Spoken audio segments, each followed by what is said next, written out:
My father could have been a great comedian, but he didn't believe that that was possible for him. And so he made a conservative choice. Instead, he got a safe job as an accountant. And when I was 12 years old, he was let go from that safe job. And our family had to do whatever we could to survive. I learned many great lessons from my father, not the least of which was that you can fail at what you don't want. So you might as well take a chance on doing what you love. It's not the only thing he taught me, though. I watched the effect of my father's love and humor and how it altered the world around me. And I thought, that's something to do. That's something worth my time. When I was about 28, after a decade as a professional comedian, I realized one night in LA that the purpose of my life had always been to free people from concern, just like my dad. How will you serve the world? What do they need that your talent can provide? That's all you have to figure out.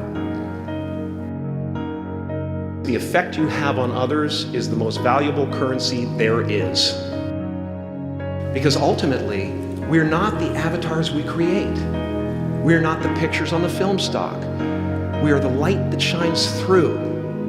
All else is just smoke and mirrors, distracting, but not truly compelling.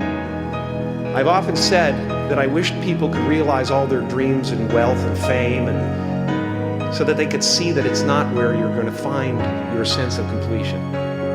Like many of you, I was concerned about going out into the world and doing something bigger than myself. Don't let anything stand in the way of the light that shines through this form. Risk being seen in all of your glory. Relax and dream up a good life. You are ready and able to do beautiful things in this world. You will only ever have two choices, love or fear. Choose love, and don't ever let fear turn you against your playful heart.